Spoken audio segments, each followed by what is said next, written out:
शुरू कीजिए।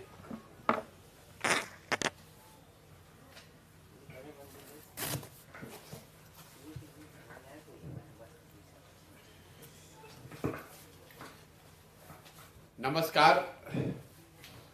जैसा कि आपको पता है 2 अक्टूबर गांधी वितिहरवा आश्रम से जन सुराज अभियान के तहत हमने ये पदयात्रा हम लोगों ने शुरू करी है।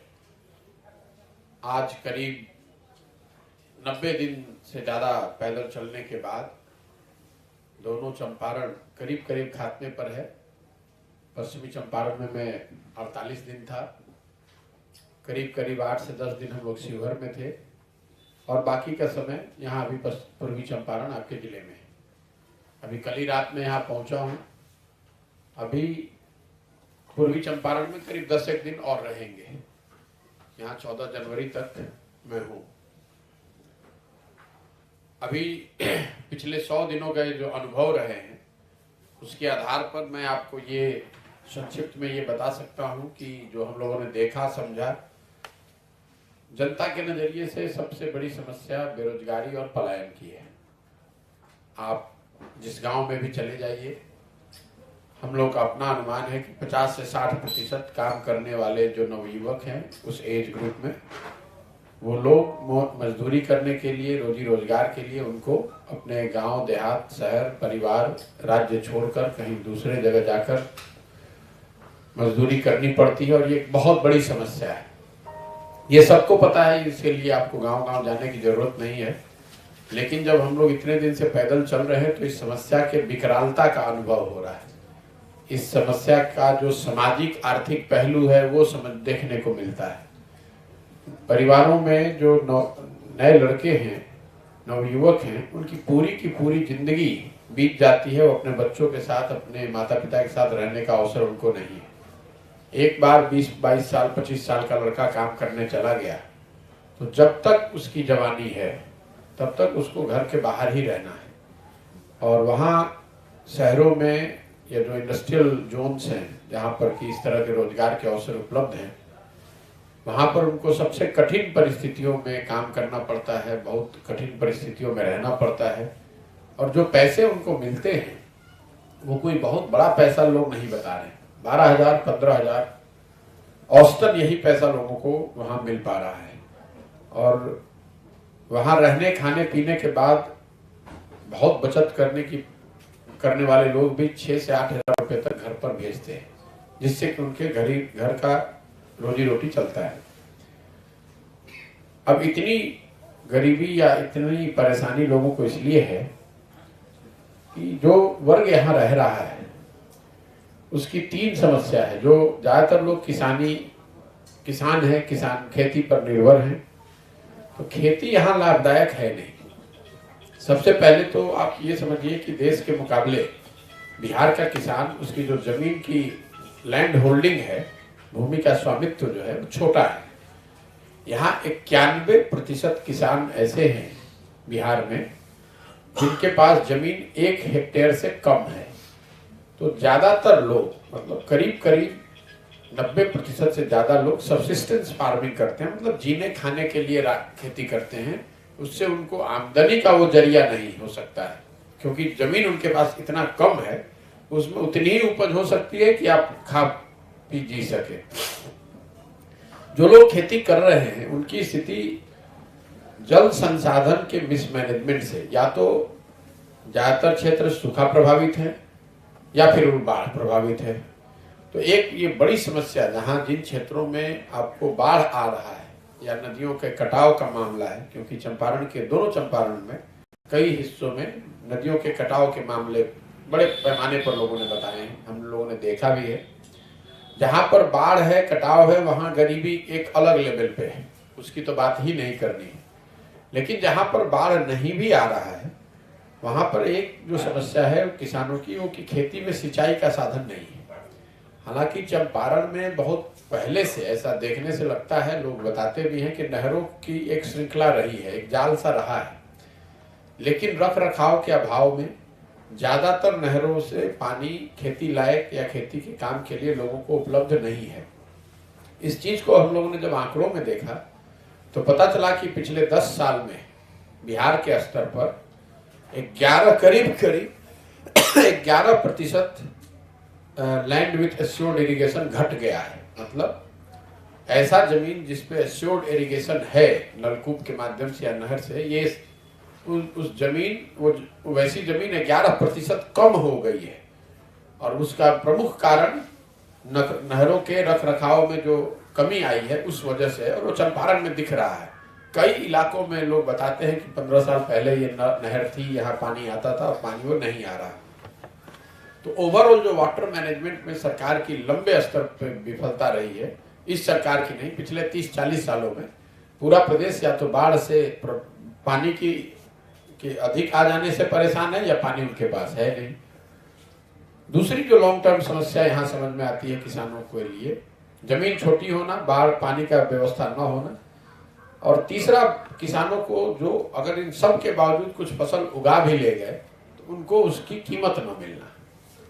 बिहार में समर्थन मूल्य पे, जिसको लोग सरकारी दर कहते हैं, उस पर अनाज बेचा जाना तो मुझे लगता है कि लोगों के दिमाग में ही नहीं है, क्योंकि कभी ऐसा यहाँ समर्थन मूल्य पे, सरकारी मूल्य पर कोई अनाज खरीद हुई नहीं। तो जैसे अभी हम लोग जब पैदल चल रहे हैं तो धान की कटनी हुई है, और ज्यादातर लोगों ने दोनों चंपारण शिवहर में बताया कि उन्होंने धान बेचा है 1200 से 1500 के रेट से, दर से, जबकि धान की कीमत है, सरकारी कीमत है 20,050 रुपया। अब मैंने इसको भी देखा आंकड़ों में कि बिहार के स्तर पे आखिर सरकारी दर पे धान गेहूं खरीदा जा रहा है कि नहीं। संभव है इस बार चंपारण में न खरीदा गया हो। तो इसको जब आंकड़ों में हम लोगों ने देखा तो पता चला कि पिछले 10 साल में बिहार के स्तर पर 13% धान सरकारी मूल्य पर खरीदा गया है, जो पैक्स वगैरह के माध्यम से लिया जाता है, और गेहूं के लिए वो आंकड़ा है 1%। मतलब 13% धान और 1% गेहूं ही समर्थन मूल्य पे, सरकारी मूल्य पर बिहार में पिछले 10 वर्ष में खरीदा गया है। दूसरे किसी भी फसल के लिए कोई भी सरकारी मूल्य की व्यवस्था खरीद की नहीं है। इसको जब हम लोगों ने और विस्तृत तरीके से समझने का प्रयास किया तो पता चला कि हर साल समर्थन मूल्य, सरकारी मूल्य पर इन अनाज, फूड ग्रेन्स को न खरीद पाने की वजह से बिहार के किसानों का करीब करीब 25,000 करोड़ रुपया सालाना का नुकसान हो रहा है।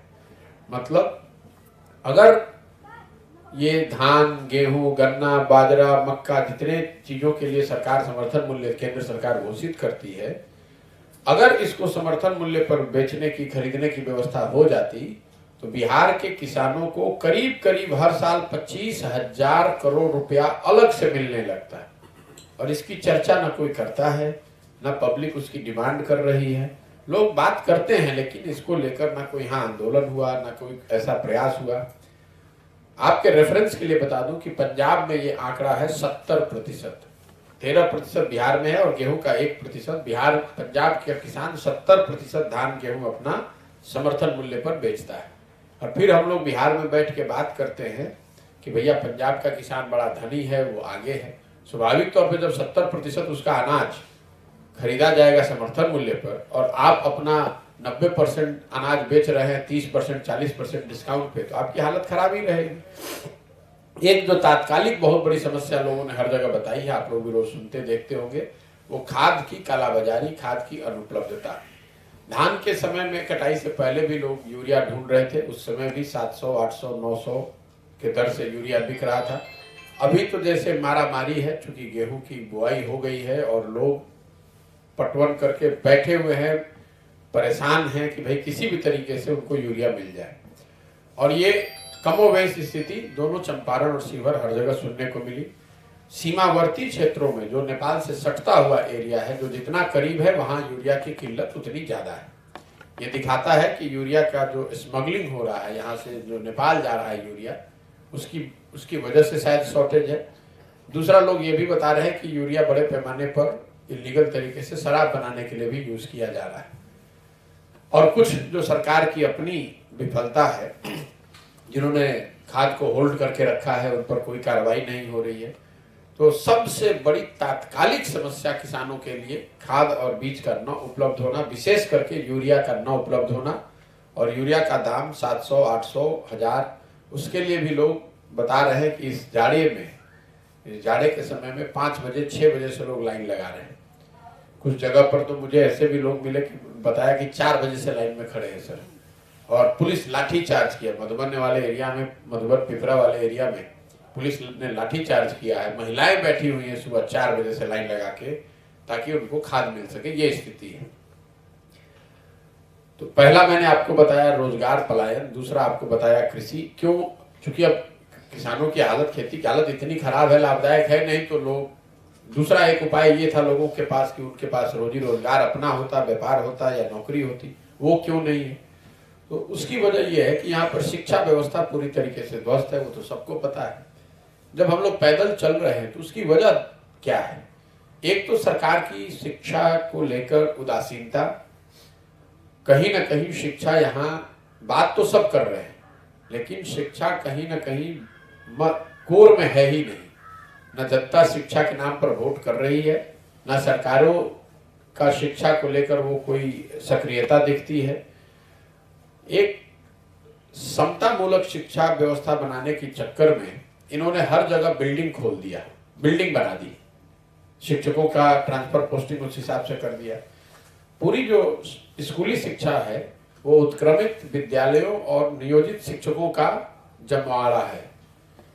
सारे विद्यालय उत्क्रमित हैं। पेपर पर ही प्राथमिक विद्यालय को मध्य विद्यालय को उच्च विद्यालय बना दिया गया, और पूरे जो शिक्षक बिरादरी है वो नियोजित शिक्षकों का एक ग्रुप है। तो पूरी बिहार की शिक्षा व्यवस्था 30-40 हजार करोड़ रुपया पब्लिक का खर्च करके ये उत्क्रमित विद्यालयों और नियोजित शिक्षकों को के जरिए शिक्षा, बिहार के समाज को शिक्षित करने का अभियान है। इसका खामियाजा ये हो रहा है कि जो विद्यालयों के फिजिकल इंफ्रास्ट्रक्चर है, जो शिक्षक है और बच्चे हैं, इन तीनों का समायोजन कहीं नहीं है। मतलब जहां बिल्डिंग है वहां शिक्षक नहीं है, जहां शिक्षक हैं वहां बिल्डिंग नहीं है, जहां दोनों है वहां बच्चे ही नहीं। तो इस समायोजन का गड़बड़ हो जाना एक बड़ी कारण मुझे समझ में आता है, एक बड़ा कारण, जिसकी वजह से कि शिक्षा व्यवस्था जो भी थोड़ी बहुत पहले की थी भी, वो भी चरमरा गई। पहले प्रखंड के स्तर पर या जिला के स्तर पर 2-4-5 सरकारी विद्यालय जरूर ऐसे थे जिसके बारे में लोग समझते थे कि यहाँ पढ़ने से आगे आदमी कुछ कर सकता है। अब ये जो समता मूलक शिक्षा व्यवस्था बनाने का प्रयास हुआ तो उन विद्यालयों की स्थिति को भी बर्बाद कर दिया गया। वहां के अच्छे शिक्षकों को हटा दिया गया और नियमित शिक्षक अब कहीं रह बचे नहीं हैं, और जो नई बिल्डिंग बनी है उसका कोई, उसमें भारी भ्रष्टाचार हुआ है या उसका कोई सोच उसके पीछे है नहीं। तो और जहां तक कॉलेजेस की बात है, मैं पश्चिम चंपारण के कॉलेज को देखा, यहाँ पूर्वी चंपारण में भी कॉलेजेस को देख रहा हूँ। कॉलेजेस में बच्चे यही बताते हैं कि हम वहाँ नामांकन कराने, उसके बाद एडमिट कार्ड लेने, परीक्षा देने और डिग्री लेने जाते हैं।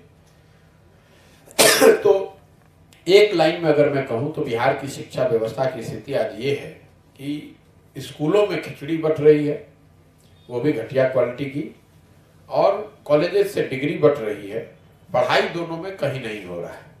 इसीलिए समाज का एक बड़ा वर्ग जो पेपर पर शिक्षित हो भी गया है, उसकी भी योग्यता मजदूरी करने से ज्यादातर बच्चों की है ही नहीं, क्योंकि उन्होंने पढ़ाई तो की नहीं, ना स्कूल में पढ़े ना कॉलेज में पढ़े, डिग्री मिल गई तो वो करेंगे क्या?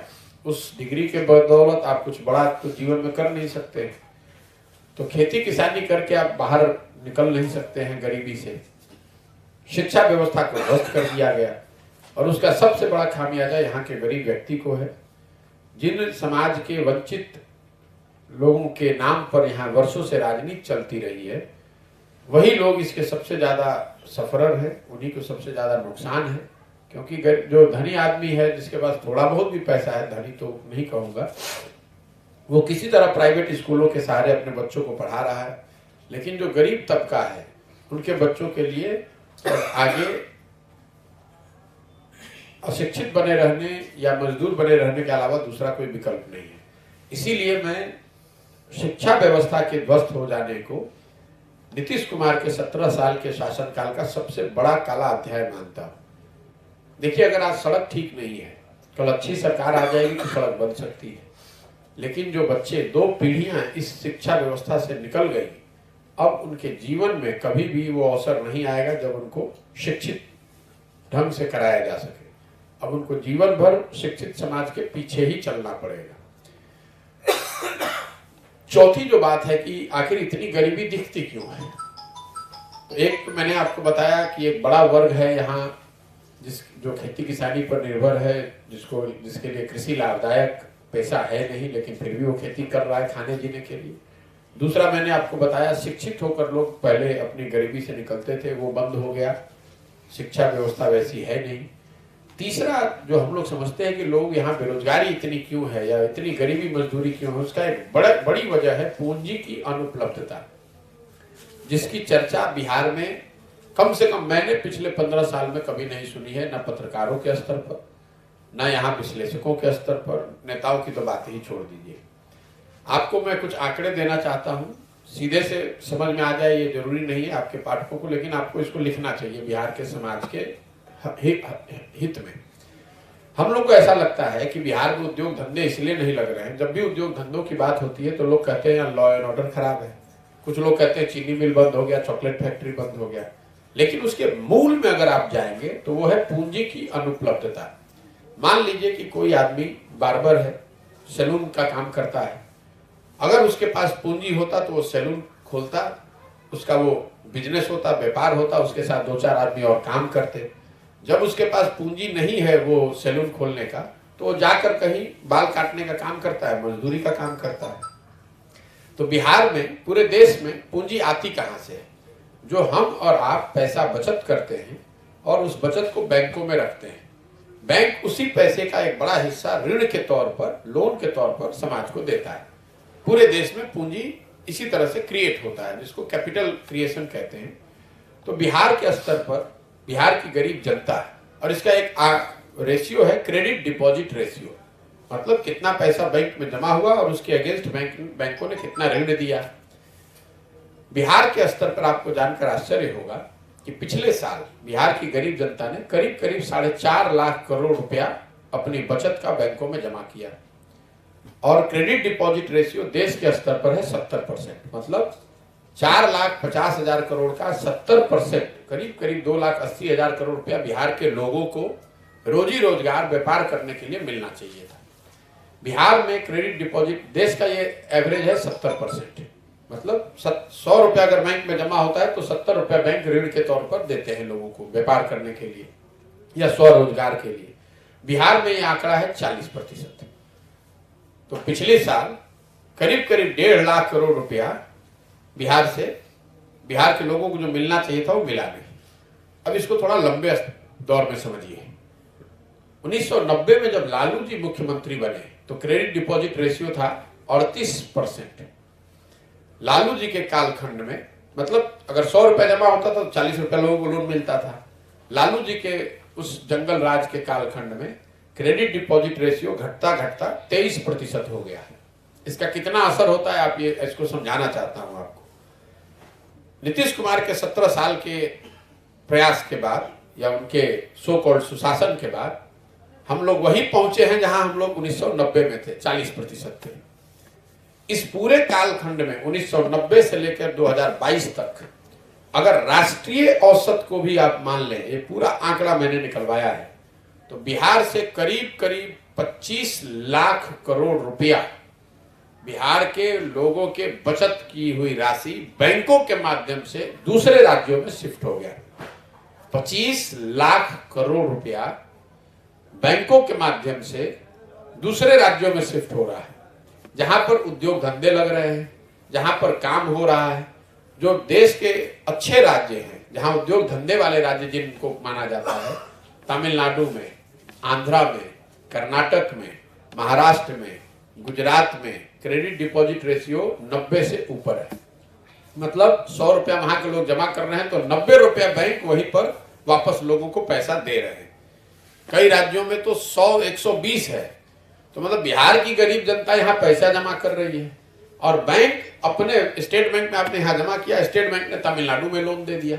पैसा बिहार के लोगों का, उद्योग लग रहा है तमिलनाडु में, और हम लोग के बच्चे जाकर तमिलनाडु में मजदूरी कर रहे हैं। जरा आप अंदाजा लगाइए कि पिछले 30 साल में अगर 25 लाख करोड़ रुपया बिहार की जनता को ऋण के तौर पर उद्योग धंधे स्वरोजगार के लिए मिले होते तो कितने बड़े स्तर पर यहाँ पर रोजगार का सृजन होता, कितने लोगों को कुछ की जिंदगी बदली होती। तो और इस पर, और ये ऐसा नहीं है कि ये मेरी सोच है, ये देश के स्तर पर इस चीज को देखा जाता है। राज्य के स्तर पर पूरा डिपार्टमेंट है सिर्फ ये देखने के लिए कि बैंक पैसा यहाँ ऋण दे रहे हैं कि नहीं। मुख्यमंत्री के स्तर पर हर साल इसकी बैठक होती है। मुख्यमंत्री हर साल उस बैठक में जाते हैं और बैंकों से अनुरोध करते हैं कि भैया जो राष्ट्रीय औसत है कम से कम उतना तो ऋण आप लोग यहाँ दीजिए। और उनके अनुरोध को कोई मानता नहीं है और बेचारे कुछ करते नहीं है, इतना व्यस्त हैं दूसरे बड़े कामों में, फुर्सत कहाँ ये देखने के लिए। बिहार की पूरी और लोग, मैं ये चर्चा इतने लंबे इसलिए कर रहा हूं कि ये बिहार के समाज के दिमाग में ये बात नहीं है। ना कोई मंत्री इस पे बात करता है, ना कोई विधायक बात करता है। मुख्यमंत्री आते हैं, उनसे जरा पूछिए भैया क्रेडिट डिपॉजिट रेशियो, ना उनसे कोई सवाल करने वाला है और ना कहीं इसकी कोई चर्चा होती है। पूरे कैबिनेट को बैठा लीजिए, उनसे जरा पूछिए भैया ये 25 लाख करोड़ बैंकों से हम लोग का पैसा दूसरे जगह जा रहा है, हम जो बच्चे हम लोग के जा रहे हैं वो तो दिख रहा है, और जो पैसा यहां से जा रहा है वो कोई नहीं दिख रहा है। तो यहां कैसे गरीबी नहीं रहेगी भाई? शिक्षा है नहीं, कृषि लाभदायक है नहीं, और पूंजी जो यहाँ के लोग की जो अपने मेहनत करके मजदूरी करके जो पैसा बचत कर रहे हैं वो पैसा यहाँ से बैंक के माध्यम से तमिलनाडु कर्नाटक चला जाएगा। तो बिहार का आदमी मजदूर नहीं रहेगा तो क्या रहेगा? यही वजह है कि बिहार में आपको पीढ़ी दर पीढ़ी मजदूरी करने वाले परिवार मिल जाएंगे, जिसको इंटरजेनरेशनल पॉवर्टी कहते हैं। जेनरेशन आफ्टर जेनरेशन मजदूर का लड़का मजदूर ही बन रहा है, और जहां चले जाइए आपको बिहार में भयानक गरीबी, अशिक्षा और भूखमरी वाले लोग दिखेंगे।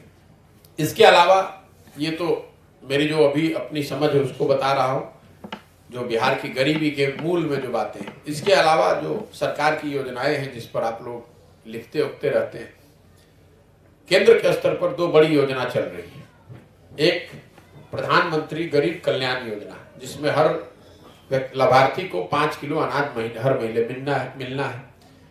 बिहार में ये भ्रष्टाचार का ये आलम है, ये करीब सबने मान लिया है कि ये 4 किलो ही अनाज है, 5 किलो अनाज किसी को नहीं मिल रहा है, कहीं 4 कहीं 4.5। वो ऐसा इसलिए हो रहा है क्योंकि मैंने जब लोगों से पता किया तो पता चला कि प्रखंड के स्तर पर प्रति क्विंटल 40 रुपए की दर से पीसी काटा जाता है, और उस पीसी में सारे जनप्रतिनिधि और वहां के अफसर भागीदार हैं, इंक्लूडिंग विधायक। इसको नोट कर लीजिएगा, मैं कैमरे पे कह रहा हूं। सैकड़ों लोगों ने बताया कि साहब विधायक इंक्लूडेड 40 रुपए प्रति क्विंटल के दर से प्रधानमंत्री लोक कल्याण योजना जो है उसके तहत आने वाले अनाज से काटा जा रहा है। प्रखंड के स्तर पर हर महीने 15,000 से 25,000 क्विंटल अनाज आता है, और हर क्विंटल पर 40 रुपए काट लिया जाता है। इसी वजह से बेनिफिशियरी को, लाभार्थी को 5 किलो के बजाय 4 किलो अनाज मिल रहा है। दूसरी जो बड़ी योजना केंद्र सरकार की चल रही है वो है आवास योजना। आजकल प्रधानमंत्री आवास योजना कहते हैं, पहले इंदिरा आवास योजना थी। ज्यादातर मुझे पैदल चलते हुए लोग वैसे ही मिले जिन्होंने इंदिरा आवास योजना की चर्चा की, जो पहले उनको 20,000 रुपए घर बनाने के लिए मिला है। 1,40,000 की जो अभी की योजना है, इसके लाभार्थी बहुत कम हैं।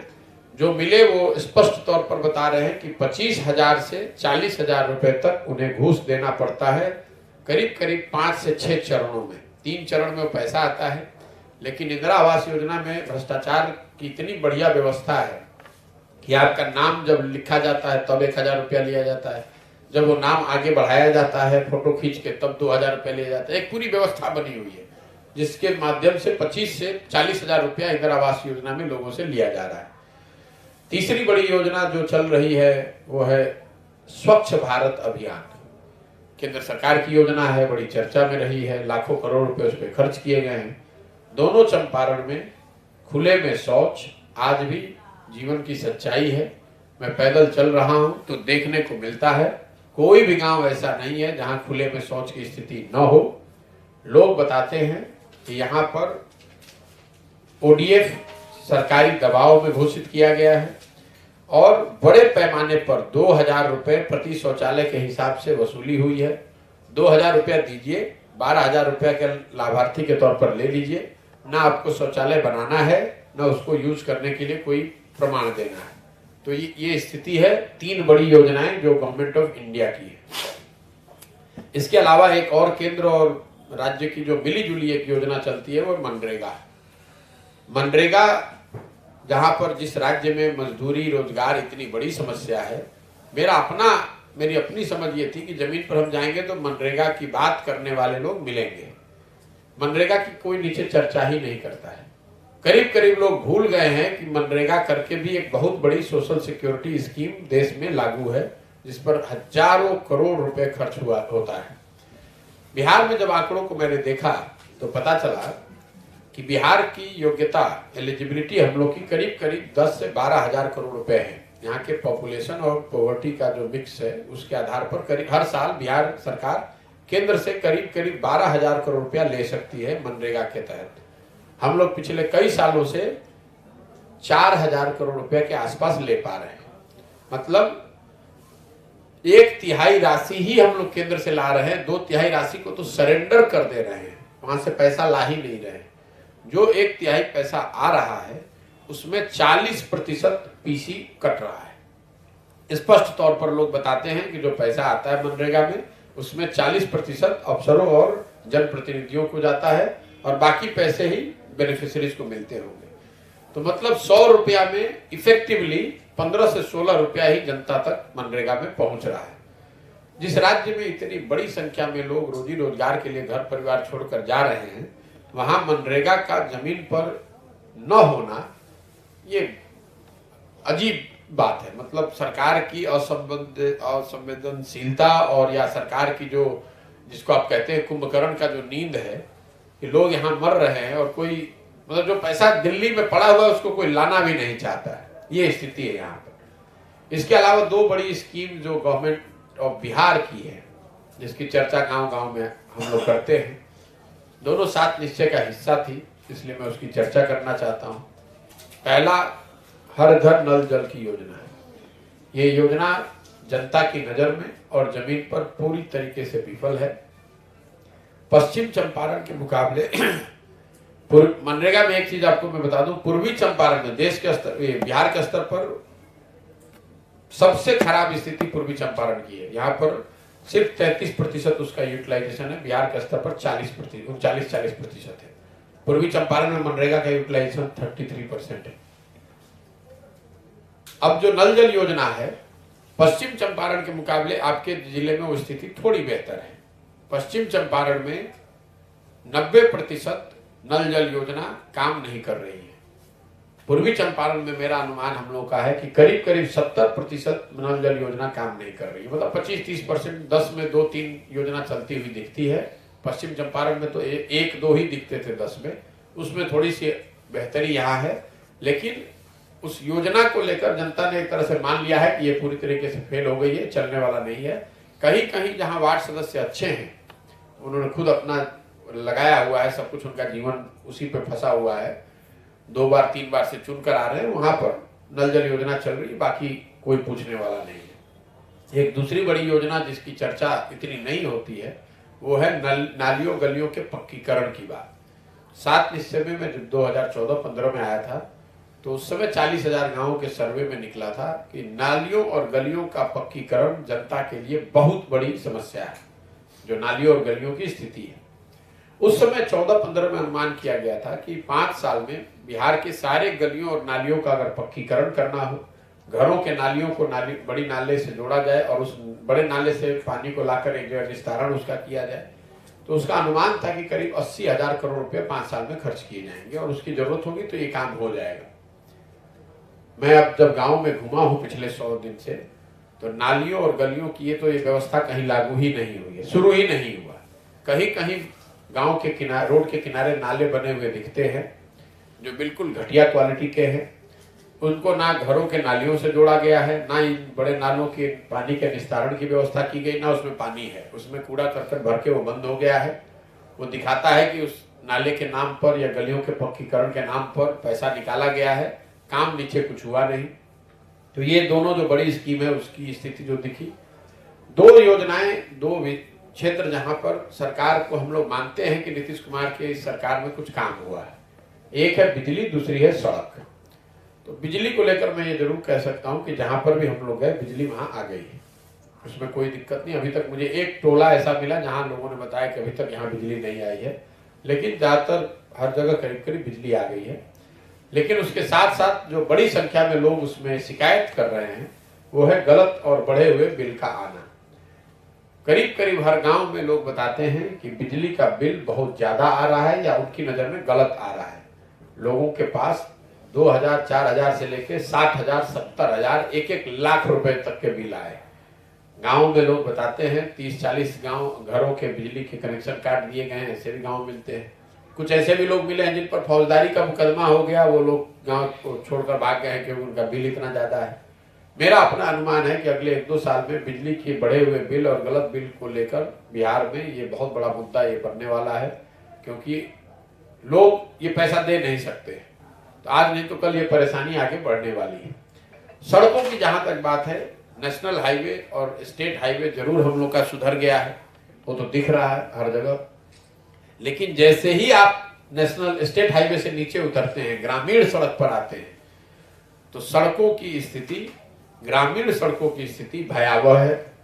करीब करीब, मैं तो लालू जी के जमाने में गांव में नहीं घुमा हूं, लेकिन मुझे ऐसा लगता है या लोग बताते हैं ग्रामीण कि ये स्थिति वही है जो लालू जी के जंगल राज के टाइम में थी। कुछ मुख्यमंत्री ग्राम संपर्क योजना में कहीं कहीं सड़क बनी हुई दिखी है, लेकिन 80 से 90% गांव में जो सड़क है, ग्रामीण सड़क है, वो बिल्कुल बदहाल स्थिति में है। वहां चलना मुश्किल है, बरसों से खराब है, या कई गांवों में लोगों ने बताया कि अभी भैया साल भर पहले बना था, 2 साल पहले बना था, उखड़ उखड़ के साफ हो गया है। तो ग्रामीण सड़कों पर जो सरकार का दावा है या जो हम लोग की अपनी खुद समझ थी कि ग्रामीण सड़क अच्छा हो गया है, वो स्थिति कहीं है नहीं। मोटे तौर पे अगर मैं इसको पूरे को समराइज करूं तो सरकार को लेकर 3 बातें जो सबसे ज्यादा सुनने को मिली है वो अफसरशाही से परेशान लोग, भ्रष्टाचार, कोई भी काम बिना पैसे दिए हुए न होना, और दलाली का नया नाम पीसी। कोई भी सरकारी योजना ऐसी नहीं जिसमें कि व्यवस्थित तरीके से पीसी न काटा जा रहा है। ये 3 सबसे ज्यादा सुने जाने वाला शब्द है, अफसरशाही, भ्रष्टाचार और पीसी। इसीलिए मैं कहता हूं कि बिहार ने एक अपराधियों का जंगल राज का दौर देखा है। आज का जो दौर है ये अधिकारियों का जंगल राज है। नीतीश कुमार के इस राज को अगर आप अधिकारियों का जंगल राज कहें तो वो अतिशयोक्ति नहीं होगी। जनता के मन में इस सरकार को लेकर ज्यादातर जगहों पर या तो उदासीनता है या गुस्सा है। मुझे ऐसे लोग नहीं मिले जिन्होंने ये बात कही हो कि देखिए सरकार बनी है, आगे कुछ सुधार होगा। ज्यादातर लोगों ने एक तरीके से अब ये मान लिया है कि इस सरकार से तो कुछ होने वाला नहीं है।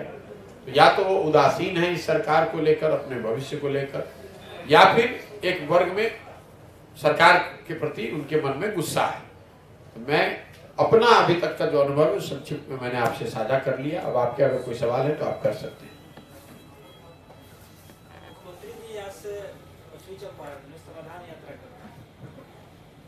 मेरे भाई, ये नीतीश जी की पेपर पे 14वीं यात्रा है और अभी सुबह में ही मुझे किसी ने उसका शेड्यूल भेजा है। मतलब मुख्यमंत्री अपने बंगले से निकलकर प्रशासनिक काम को यात्रा का नाम दे देते हैं। भाई आप एक दिन चंपारण में, बेतिया में आएंगे, कुछ अफसरों और कुछ सिलेक्टेड लोगों से मिलेंगे, अगले दिन आप मोतिहारी में हैं, अगले दिन आप शिवहर सीतामढ़ी में हैं, और एक एक दिन में आप हर जिले को टच कर रहे हैं। वहां पर भी कोई लंबा चौड़ा उनका पब्लिक इंटरेक्शन का कार्यक्रम नहीं है जहां तक मैं देख पाया हूं। आप लोग पत्रकार हैं, आपको ज्यादा बेहतर जानकारी होगी। उन्हीं अफसरों से जिनको वीडियो कॉन्फ्रेंस से या पटना बुलाकर बात करते हैं, उनसे आकर यहाँ बात करेंगे। जनता से कोई सरोकार है नहीं। मुझे पहले पिछले 3 दिन में जितने लोग मिले वो बता रहे हैं कि अभी से अफसर बुलाकर उनको चयनित लोगों को प्रशिक्षित किया जा रहा है कि भैया क्या बोलना है क्या नहीं बोलना है। तो इस पहली बात तो मुझे इस बात पे ऑब्जेक्शन है, इसको यात्रा क्यों कह रहे हैं? हर दिन पटना जाएंगे ही, वहां से उड़कर उस जिले में पहुंचेंगे, तो यात्रा किस हिसाब से हो गई? मतलब मुख्यमंत्री हैं, घर से निकल गए तो यात्रा पे निकल गए? ये तो उनका डेली का काम ही होना चाहिए भाई, जनता से मिलना। वो तो अभी भी नहीं मिलेंगे। और जरा बताइए तो इस पूरी यात्रा में जनता से कहाँ मिल रहे हैं? वो तो अपने अधिकारियों से मिल रहे हैं। ये तो एक बेसिक ड्यूटी है। देखिए बिहार में एक चीज हुआ है पिछले 30-40 सालों में, यहाँ के लोगों की अपेक्षाओं को इतना नीचे कर दिया गया है कि मुख्यमंत्री घर से निकले, यही बहुत बड़ी बात है। कौन सा ऐसा राज्य है जहां मुख्यमंत्री हर दिन जिले में न जा रहे हैं? लोग हर दिन किसी न किसी जिले में, डिवीजन में जा रहे हैं। इसमें कौन सी ऐसी घटना है जिसको आप लोग न्यूज बता रहे हैं? मतलब यात्रा वो ना कंटिन्यूअस है, मतलब लगातार चलने वाली यात्रा है नहीं, कोई बस गाड़ी से वो कर नहीं रहे हैं, पैदल चलने का तो बात ही छोड़ दीजिए, जनता से मिल नहीं रहे हैं। अपने अधिकारियों की समीक्षा बैठक पटना में नहीं करके बेतिया में करेंगे, पटना में नहीं करके सीतामढ़ी में करेंगे। तो इसमें यात्रा कैसे हो गया भाई? यात्रा का कुछ कॉन्सेप्ट तो होना चाहिए। यात्रा का जो बेसिक डेफिनेशन है, डिक्शनरी मीनिंग है, कम से कम उसको पढ़ लीजिए और फिर हमको बताइए कि यात्रा कैसे है।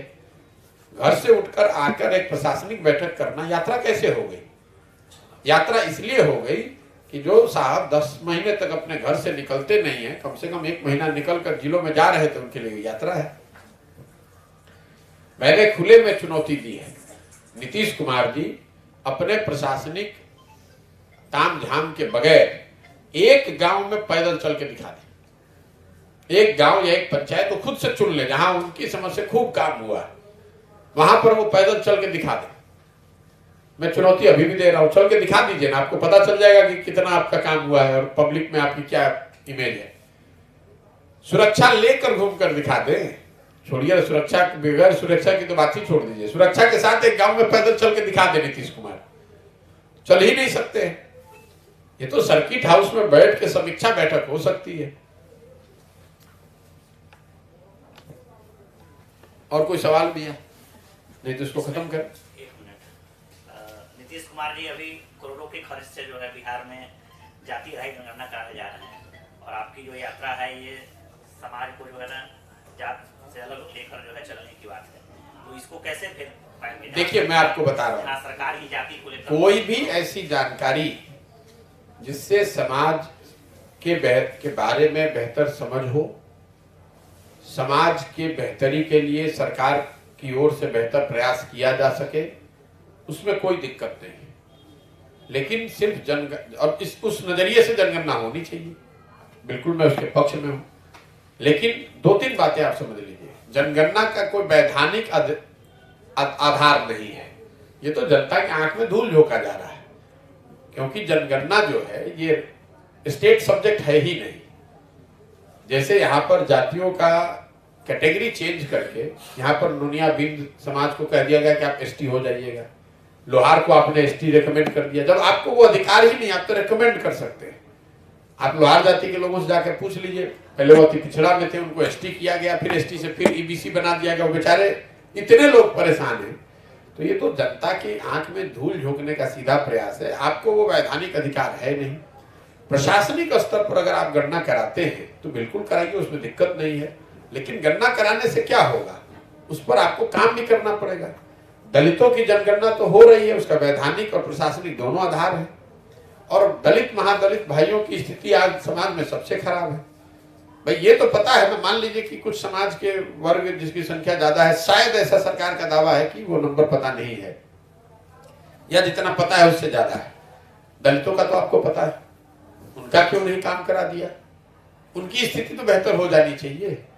ये तो जनता को एक टेम्पररी बेवकूफ बनाने का, वोट लेने का उपाय है। नीतीश कुमार, देखिए आरजेडी अगर ये काम करता है तो उनसे ये अपेक्षा, आप इससे बेहतर क्या करेंगे? तो दल ही वैसे ही पैदा हुआ है, वैसे ही बना है, जात के आगे और बेवकूफी भरे बातों और नौटंकी करने के अलावा वो कुछ कर नहीं सकते हैं ये लोग।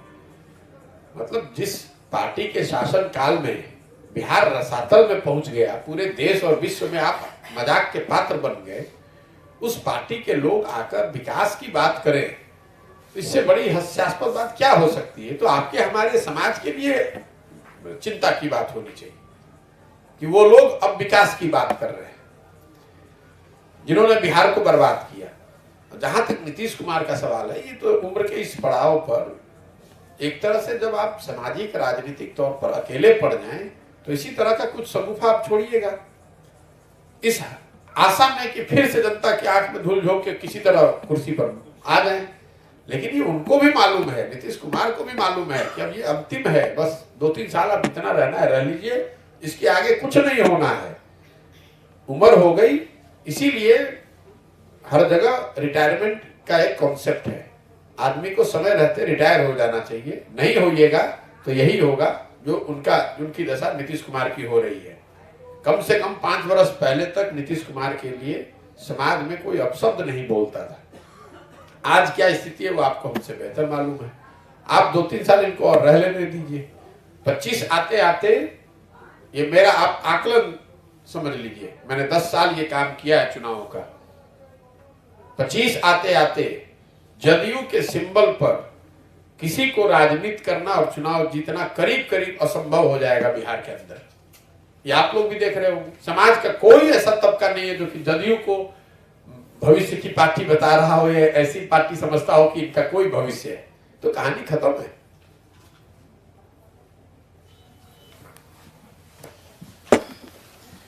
जदयू का क्या है, तो कोई बचा ही नहीं है उसमें। तो बस 2-4 वो